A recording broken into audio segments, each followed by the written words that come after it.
વાતની કરીશું। સુરત શહેર માત્ર હીરા અને કાપડ માટે જ નહીં, હવે ટેકનોલોજીમાં પણ પોતાનું સ્થાન બનાવી રહ્યું છે। ભગવાન મહાવીર યુનિવર્સિટીના 3 યુવા વિદ્યાર્થીઓએ એક એવી AI સંચાલિત ફ્યુચરિસ્ટિક બાઇક બનાવી જે ભવિષ્યમાં દેશને ડ્રાઈવરલેસ ટેકનોલોજીની દિશામાં આગળ લઈ જશે।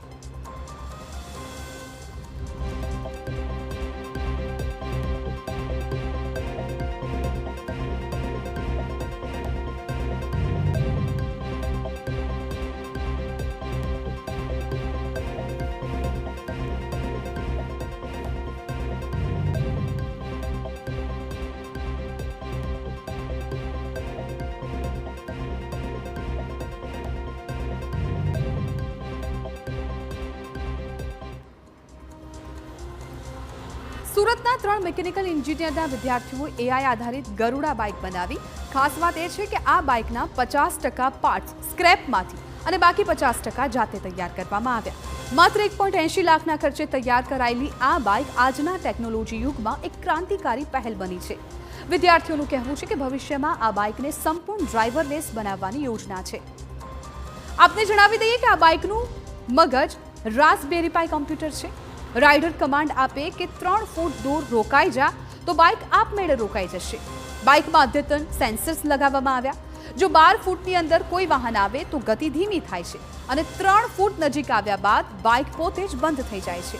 આ સિસ્ટમ અકસ્માત ટાળવામાં પણ મદદરૂપ સાબિત થાય છે। ऐसी मोटरसाइकिल जो आज से 15-20 साल बाद रोड पे चले, मीन्स सिर्फ वो डिज़ाइनर है, हम उसको प्रैक्टिकली देख सके, चला सके, इस कंसेप्ट को सोच के हमने इस पे काम करना स्टार्ट किया। अब जैसे इस गाड़ी को आप देखेंगे ना, तो आगे से पीछे से आप कहीं से भी देखेंगे तो एक फ्यूचरिस्टिक वाइब आएगी आपको देख के, क्योंकि इसको हमने फ्यूचरिस्टिक बनाने की कोशिश की है। अगर इसके आगे पीछे का अगर व्हील भी देखते हैं ना, सबसे ज़्यादा नोटिस में आता है कि इसके व्हील का बीच का कोई सेक्शन है नहीं।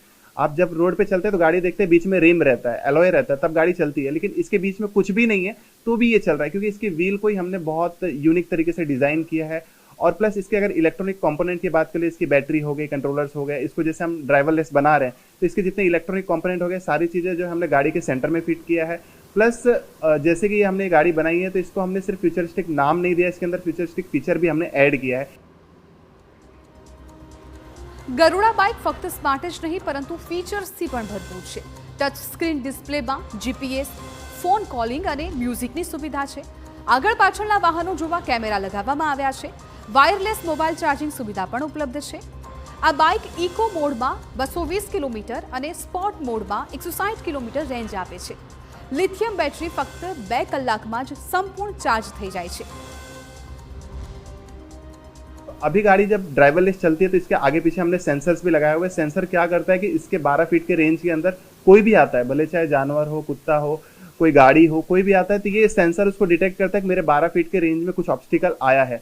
जैसे इसके 12 फीट के रेंज में कोई भी आता है तो ये अपनी स्पीड को कम कर देता है, और जैसे इसके नज़दीक 3 फीट के नज़दीक कोई आ जाता है तो ये गाड़ी तुरंत स्टॉप हो जाती है और तुरंत हमारे फ़ोन पे अलर्ट आ जाता है कि गाड़ी अपनी जगह पे रुकी हुई है और आगे कोई ऑब्स्टिकल है। हम यहाँ से फ़ोन पे देख सकते हैं कि गाड़ी के सामने अभी कौन खड़ा हुआ है, और जैसे ही ऑब्स्टिकल हो वहाँ से हट जाएगा तो तुरंत हमारी गाड़ी फिर से स्टार्ट होगी, जो उसका फाइनल डेस्टिनेशन है वहाँ तक पहुँच जाएगी।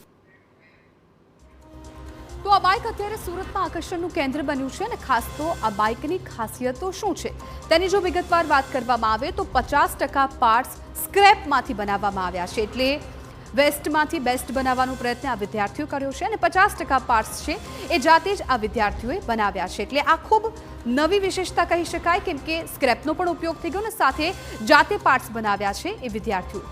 ખાસ આ બાઇક બનાવવાનો જો ખર્ચની વાત કરવામાં આવે તો 1,80,000 રૂપિયા જેટલો ખર્ચ આ બાઇક બનાવવા પાછળ થયો છે।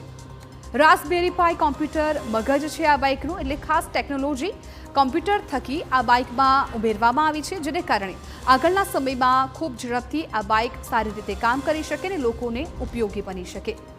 સેફ્ટી ફીચર્સ, એનિમેટેડ ગ્રાફિક્સ પણ ખાસ મહત્વપૂર્ણ બની રહેશે। આ પણ એક મહત્વની વિશેષતાઓ છે। ખાસ તો જ્યારે પણ રોડ પર જતા હોય છે ત્યારે સેફ્ટી પર્પઝ ખૂબ જરૂરી રહેતો હોય છે અને એવા ફીચર્સ આ બાઇકમાં જોવા મળશે। આ પણ એક મહત્વપૂર્ણ વિશેષતા રહેલી છે। સેફ્ટી ટેકનોલોજીની જો આપણે વાત કરીએ તો 12 ફૂટ સુધી સેન્સર ડિટેક્શન છે આ બાઇકનું। આ એક મહત્વપૂર્ણ વિશેષતા છે આ બાઇકની, અને સાથે જ 3 ફૂટે આ બાઇક છે એ આપમેળે બંધ થઈ જાય છે। જે રીતે આ બાઇકને કમાન્ડ આપવામાં આવે છે અને કમાન્ડના આધારિત આ બાઇક છે તેના પર કંટ્રોલ મેળવી શકાય છે અને 3 ફૂટે આપમેળે જ આ બાઇક બંધ થઈ જતું હોય છે. ખાસ અકસ્માત ટાળવા માટે સ્માર્ટ સિસ્ટમ આ બાઇકમાં લગાવવામાં આવી છે, જેને કારણે રોડ પર અકસ્માતોની સંખ્યામાં ઘટાડો જોવા મળે. હવે સ્માર્ટ ફીચર્સની જો વાત કરવામાં આવે તો ડિજિટલ યુઆઈ સ્ટાઇલ ગ્રાફિક છે ખાસ આ બાઇકમાં મૂકવામાં આવ્યું છે, તે પણ મહત્વપૂર્ણ બની રહેશે. ગરુડાના સ્માર્ટ ફીચર્સ છે ટચ સ્ક્રીન ડિસ્પ્લે હશે. તમે આવી ડિસ્પ્લે કદાચ કારમાં જોતા હોવ છો, પરંતુ આ બાઇકમાં ટચ સ્ક્રીન ડિસ્પ્લે આપવામાં આવી છે.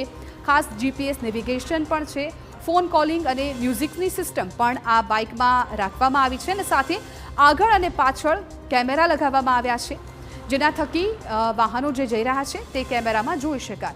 વાયરલેસ મોબાઈલ ચાર્જિંગ છે, એટલે ચાર્જિંગની પણ કોઈ પણ માથાકૂટ નહીં રહે. જો ઇકો મોડ રાખવામાં આવે તો 220 કિલોમીટર જેટલું આ બાઇક છે એ ચાલતું હોય છે અને જો સ્પોર્ટ મોડ રાખવામાં આવે તો 160 કિલોમીટર જેટલી ઝડપ મળતી હોય છે. બેટરીની વાત કરવામાં આવે તો લિથિયમ આયનમાંથી આ બેટરી તૈયાર કરવામાં આવી છે. ચાર્જિંગ ટાઈમ ફક્ત 2 કલાક છે. 2 કલાકમાં આ બાઇકની બેટરી ફૂલી ચાર્જ થઈ જતી હોય છે. એટલે આવી કંઈક વિશેષતાઓ આ બાઇકની રહેલી છે.